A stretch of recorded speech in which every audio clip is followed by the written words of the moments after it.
Have you ever opened up Instagram and thought to yourself, wow, I wish I looked like them? Or why can't I take a vacation? Or why doesn't my life look like that? This is just the start to the many questions we ask ourselves that begin with self-doubt and comparison. And this starts at such a young and early age, where we are readily available to all of the aspects of social media in the palm of our hands. According to the Atlantic Health System, kids are using social media at younger ages, with notable growth from ages 8 to 10.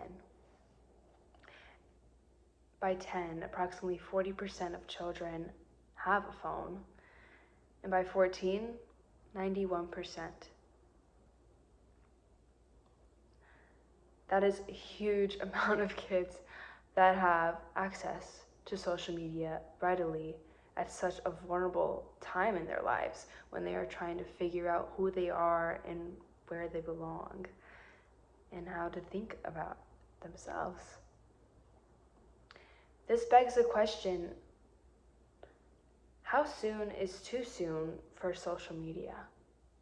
When should we be introduced to it? And should we even be at all? Today I will be discussing the effects of social media on the adolescent mind. Nowadays, social media is very, very present in everyday life through vast majority of people and ages. It's hard to miss. Every beating second it's there, beckoning you, and especially if you grow up with it at a young age, it becomes a part of you. Hard to break from the cycle. According to the Smart Insights, the average daily time spent using social media is 2 hours and 20 minutes. That's a big chunk of your day, especially if you're a kid, when you're supposed to be learning and experiencing things and connecting with your peers.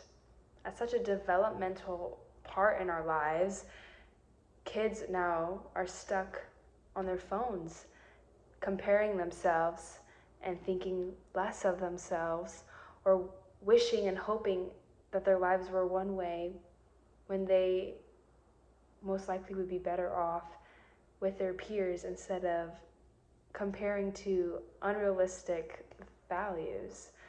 Because majority of the time, what is portrayed is very unrealistic. When this happens, many negative things come from it, especially such as mental health. According to Yale Medicine, research study of American teens 12 through 15 found those who use social media over 3 hours each day face twice the risk of having depression and anxiety.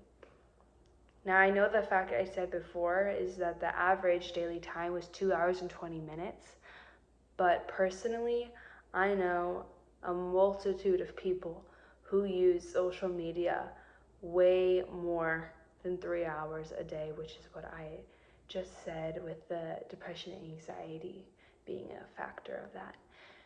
I know many people when I was younger who did use it at least 3 hours a day, and they were impacted negatively. Because our mind is so fragile when it's developing, and we are trying to learn and figure out who we are and the way things are, if we fit in, and we want so badly to be accepted, being exposed to such critical things on the internet can lead to many, many negative feelings about oneself, which ultimately leads to mental health issues. And one of the main reasons is wanting to fit in, and a huge aspect of not fitting in. Cyberbullying is a huge part of it. Kids often are bullied online or subject to criticism at such a young age to things that are highly unrealistic. Highly. When I was younger, I experienced something very, very similar with this, a head-on experience of it. I had a friend growing up. His name was Will, and he was the most bubbly person I had ever met. He got along with everyone, had so many friends. He was like the picture perfect representation of somebody, of a kid who was happy and healthy. And when we got to high school, that was when social media had taken such prevalence in our lives and became more popular. Everybody who wanted to fit in was on there, and it became normalized where people began to base their own personal worth on the amount of likes they might have got or the amount of views someone might have seen the story. It made us feel like we were accepted, that we fit in, and we weren't outcasts. Unfortunately, everyone around that age is so wrapped up in it, we don't even realize all the negative things and aspects that come from that alone. I mean, me myself would feel negatively when I felt like, oh, it wasn't good enough, especially seeing girls on there that I wish I looked like. I would subject myself to comparison. My friend Will, unfortunately, was bullied a lot online and criticized, and he felt isolated and alone and became very antisocial when he was such an outgoing person before. And he used to be so bubbly and talkative, and now to himself and quiet all the time because he was subject to it. So much cyberbullying, he began to feel isolated and alone and felt that nobody understood him. And at such a young age where we're trying to figure out who we are, it's easy to believe that nobody knows you or cares about you when it's not true. And unfortunately, this led to him becoming severely depressed and having many, many mental health issues, to which unfortunately he is no longer with us today.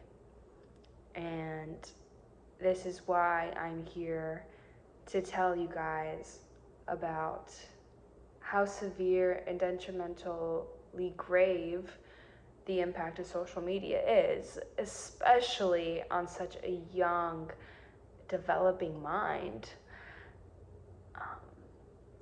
It is extremely important to know that it has so many negative impacts on many, many people throughout many ages, but at such a young age, it should not be used. It shouldn't be so prevalent at all. Ultimately, social media is very, very harmful to the adolescent mind. And I want to leave you with a quote. Always remember that comparison is a thief of joy. Remember not to compare yourself to others, even though it's easier said than done. But when you don't, you truly can be happy. And when you do, you're definitely not.